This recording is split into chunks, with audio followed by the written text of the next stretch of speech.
போகிறோம்னா text align எனக்கு வந்து இப்போ ஒரு டெக்ஸ்ட் வந்து சென்டராக வேணும், ஒரு டெக்ஸ்ட் வந்து லெஃப்ட்டில் வரணும், ஒரு டெக்ஸ்ட் வந்து ரைட்டில் வரணும் அப்படின்னு சொல்கிறது தான் இந்த டெக்ஸ்ட் அலைன். ஒவ்வொரு டெக்ஸ்ட்டும் ஒவ்வொரு இடத்துல இருக்கணும் அப்படின்னு சொல்கிறதுக்கு பேர் தான் இந்த டெக்ஸ்ட் அலைன். ஓகேங்களா? இப்போ இது எப்படி டிஸ்பிளே ஆகுது அப்படின்னு பார்த்துடலாம். ஃபஸ்ட்டு ஒரு டெமோ வீடியோ பார்த்துட்டு அதுக்கப்புறம் நம்ம இதை க்ரியேட் பண்ணலாம். அப்போ தான் உங்களுக்கு புரியும். இப்போ வாங்க நம்ம ஃபஸ்ட்டு பார்த்துடலாம். ஃபஸ்ட்டு என்ன மேலே கொடுத்துருக்கோம், டெக்ஸ்ட் அலைன் ஹெட்டிங் கொடுத்துருக்கோம். அப்புறம் 3 பேராகிராஃப் போட்டிருக்கோம்.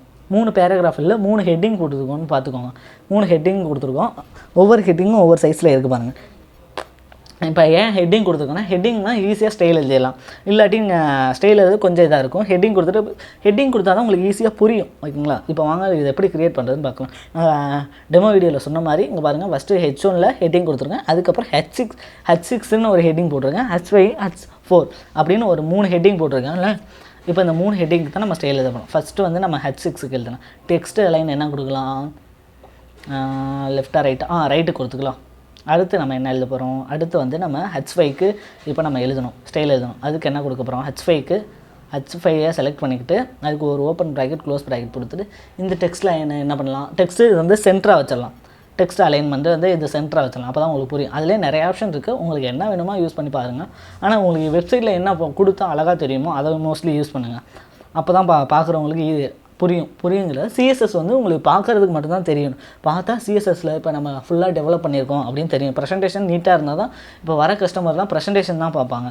நீங்கள் என்ன கோடிங் எழுதிருக்கலாம் பார்க்க மாட்டாங்க. ப்ரெசன்டேஷன் நீட்டாக இருக்கா, வெப்சைட் நீட்டாக இருக்கா அப்படின்னு தான் பார்ப்பாங்க. அது நம்மளோட திறமை தான். ஓகேங்களா? இப்போ பாருங்கள், நம்ம வீடியோ கண்டென்ட்டுக்குள்ளே போயிடலாம். இது எப்படி டிஸ்பிளே ஆகுதுன்னு அப்படின்னு மட்டும் இப்போ நம்ம பார்க்கலாம். வாங்க. இப்போ பாருங்கள், நம்ம ஃபஸ்ட்டு கொடுத்த டெக்ஸ்ட் அலைன் வந்து ஃபஸ்ட்டு என்ன கொடுத்துருக்கோம், ரைட் கொடுத்தனால ரைட் ஆகிருக்கு. அடுத்து வந்து எனக்கு டெக்ஸ்ட் பேராகிராஃப் வந்து சென்டராக வரணும், சென்டர் கொடுத்தனால சென்டர் ஆகிருக்கு.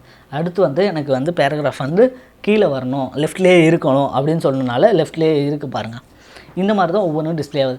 இது ஏன் ஒவ்வொரு இடத்துலையும் இப்போ இந்த சர்க்கிள் லைனில் ஒரு மாதிரி அந்த சைட்லேருந்து இந்த சைடு வந்திருக்கே அப்படின்னு சொல்லியிருக்கோன்னா, ஏன்னா டிவிட் யூஸ் பண்ணாமல் யூஸ் பண்ணியிருக்கோம். ஓகேங்களா? இதுதான் வித்தியாசம்.